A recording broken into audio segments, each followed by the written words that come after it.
বন্যায় বিপর্যস্ত উত্তর ভারত, সেই ছবি আপনাদের দেখাবো। প্রবল বৃষ্টি, বিধ্বস্ত পাঞ্জাবের বিস্তীর্ণ অঞ্চল। 25 বছরে এটা রেকর্ড বৃষ্টি হয়েছে এবছর।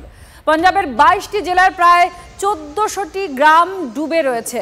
ক্ষতিগ্রস্ত অন্তত 2.5 লক্ষ মানুষ। ভারী বৃষ্টি আর বন্যায় এখনো পর্যন্ত অন্তত 30 জনের মৃত্যুর খবর পাওয়া গিয়েছে। প্রায় 15,000 মানুষকে উদ্ধার করে নিরাপদ জায়গায় নিয়ে যাওয়া হয়েছে। হাজারেরও বেশি মানুষ ঘরছাড়া। ভয়ঙ্কর ক্ষতি হচ্ছে ফসলের। আপনারা জানেন পাঞ্জাবে প্রচুর চাষবাস হয়। 3 লাখ একর জমি ডুবে রয়েছে জলের তলায়। আগামী 7 দিন আবহাওয়ার কোনো পরিবর্তনও হবে না, এমনটাই আশঙ্কার বানিয়ে দিয়েছে মৌসম ভবন। আর পাঞ্জাবের মতো এক ছবি এবার হরিয়ানাতেও। মান্ডিতে ভূমিধসে মৃত্যু হয়েছে অন্তত 6 জনের। লাগাতার বৃষ্টি চলছে।